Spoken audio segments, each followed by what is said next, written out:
Hello guys, welcome to my channel SSC knowledge. आज मैं आ गया हूँ आप सबके लिए एक गुड न्यूज़ लेके। आप सब जानते हैं कि कोविड-19 के वजह से बहुत सारे एग्ज़ाम के स्टे लग गया है। तो आज एक गुड न्यूज़ लाया हूँ जो कि आ चुका है एयरपोर्ट्स अथॉरिटी ऑफ इंडिया से। जो लोग 2019 में गेट दे चुका है उन लोगों के लिए ये नोटिफिकेशन आया है। तो वीडियो शुरू करने से पहले मैं आप सबको रिक्वेस्ट करूंगा कि आप सब मेरे चैनल से जुड़ने के लिए मेरे चैनल को सब्सक्राइब कीजिए और बेल आइकन को ज़रूर प्रेस कीजिएगा ताकि हर एक वीडियो की नोटिफिकेशन आपको टाइम पे मिलती रहे। तो चलिए वीडियो को शुरू करते हैं।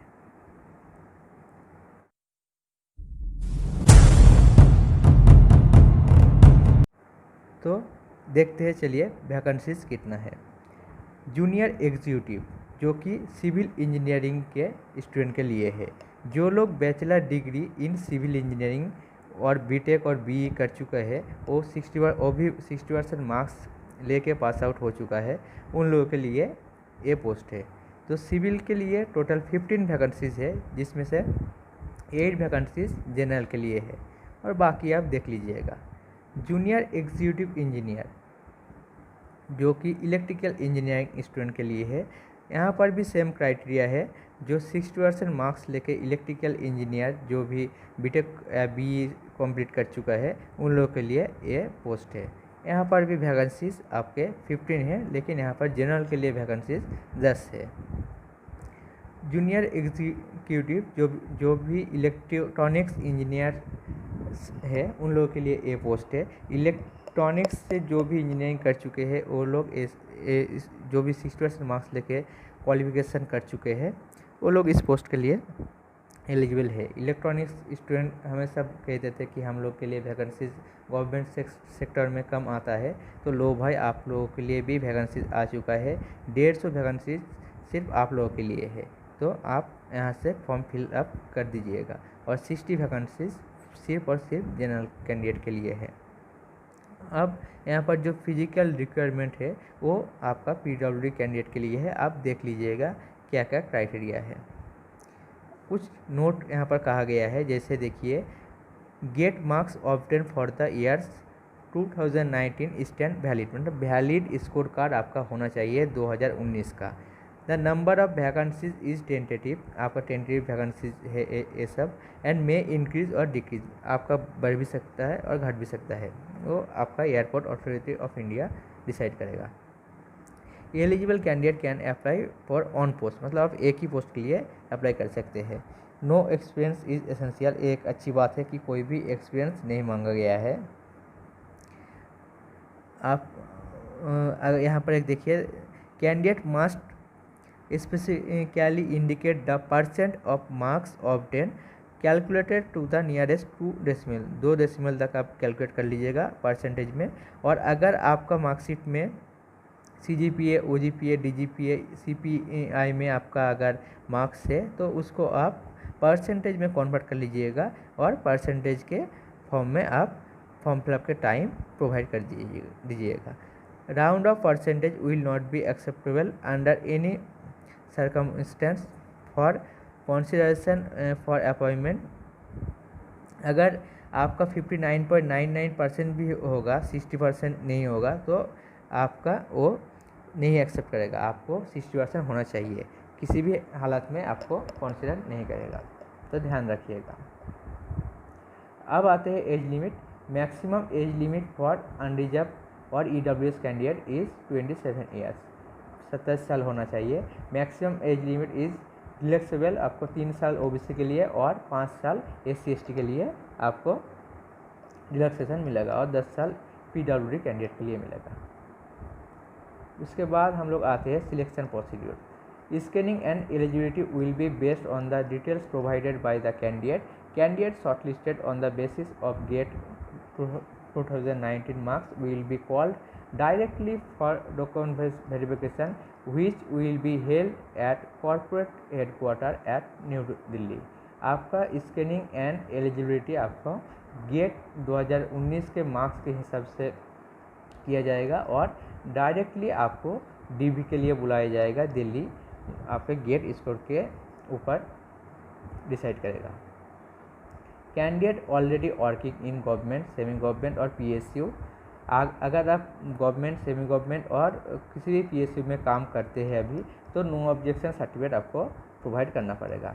Call letter for appearing the DV will be send to the candidate at their registered email ID। आपका जो रजिस्टर्ड ईमेल ID होगा, आप जब फॉर्म फिलअप करते टाइम जो प्रोवाइड करेंगे वही ईमेल ID में आपका कॉल लेटर भेजा जाएगा।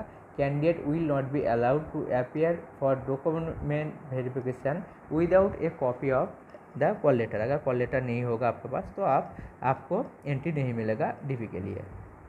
During document verification the candidate will have to produce their original certificate along with a proof of identity and on set of self attested photocopies of the certificate.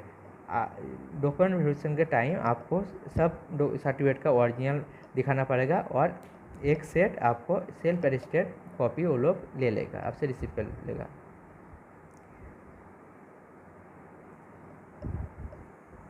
अब देखते हैं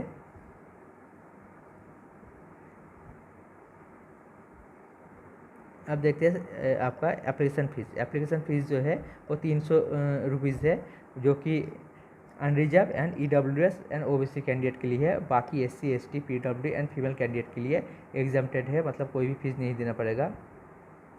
आप salary देख लीजिएगा। Salary जो है आपका 40,000 से लेके 1,40,000 बनेगा। उसके साथ आपको 3% हर साल आपका बेसिक पे के ऊपर DA बढ़ेगा, DA मिलेगा आपको, और आपका HRA वगैरह, TA वगैरह, मेडिकल बेनिफिट सब कुछ एक्स्ट्रा मिलेगा। तो सैलरी आप देख लीजिएगा। और यहाँ पर आप देख सकते हैं हाउ टू अप्लाई। एप्लीकेशन आपको ऑनलाइन करना पड़ेगा। एक आपके पास email ID, valid email ID होना चाहिए और मोबाइल नंबर होना चाहिए। और आप देख लीजिएगा कि SC ST OBC सर्टिफिकेट जैसे जैसे क्राइटेरिया है वो सब देख लीजिएगा। और आपको जो फॉर्म फिलअप करना है वो www.aai.aero इस वेबसाइट में करना पड़ेगा। फीस के बारे में हम लोग बता दिया है, तो आप एक बार देख लीजिएगा कि आपको फ़ीस ऑनलाइन ही पेमेंट करना पड़ेगा। यहाँ पर ऑफलाइन पेमेंट मोड का कोई ऑप्शन नहीं है। अब instruction regarding scanning of photograph and signature.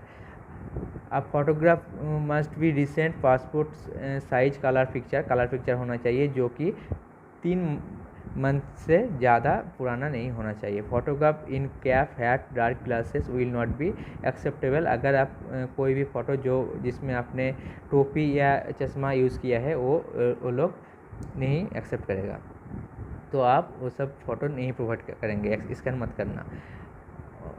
Size of scan photograph file should be 20 KB to 50 KB, 20 से 50 KB के बीच होना चाहिए। Signature of image, the applicants has to sign on white paper with black ink pen. आपको एक white paper के ऊपर black pen से सिग्नेचर करना होगा, ब्लू पेन यहाँ पर नहीं चलेगा। तो ये सब ध्यान रखिएगा। इस छोटे छोटे पॉइंट ही ये लोग देखते हैं, लेकिन बाद में क्या होता है कि आपका जो एप्लीकेशन है वो रिजेक्ट हो जाता है इस छोटे छोटे कारण के लिए। तो ये सब आप फॉर्म फिलअप करते के टाइम देख लीजिएगा, इसलिए मैं बार बार हर एक पॉइंट को आपको याद दिला रहा हूँ। Action against misconduct. अगर आप किसी भी चीज़ में अगर आप कोई भी गलत चीज़ प्रोवाइड करेंगे, जैसे SC ST OBC PWD certificate आपके पास नहीं है, फिर भी आपने बोल दिया कि मैं SC ST हूँ, तब ये लोग आपके ऊपर एक्शन लेंगे और 2-3 साल के लिए ये लोग आपको कोई भी एग्ज़ाम देने के लिए अलाउ नहीं करेगा। जनरल इंस्ट्रक्शन आप देख लीजिएगा, जो कि इंडियन होना चाहिए। SC ST सर्टिफिकेट जो भी है वो आपका ऑथराइज से सिग्नेचर होना चाहिए, ये सब लिखा है, तो आप एक बार देख लीजिएगा। और इम्पॉर्टेंट डेट्स के और आते हैं, आपको जो ऑनलाइन एप्लीकेशन स्टार्ट होगा वो 3 अगस्त से स्टार्ट हो जाएगा और 2 सितंबर तक चलेगा। तो आप 2 सितंबर से पहले अप्लाई कर देना जो लोग भी एलिजिबल है। और नेक्स्ट जो डेट है डॉक्यूमेंट वेरिफिकेशन के लिए वो बाद में आपका एयरपोर्ट अथॉरिटी ऑफ इंडिया की वेबसाइट में दिया जाएगा।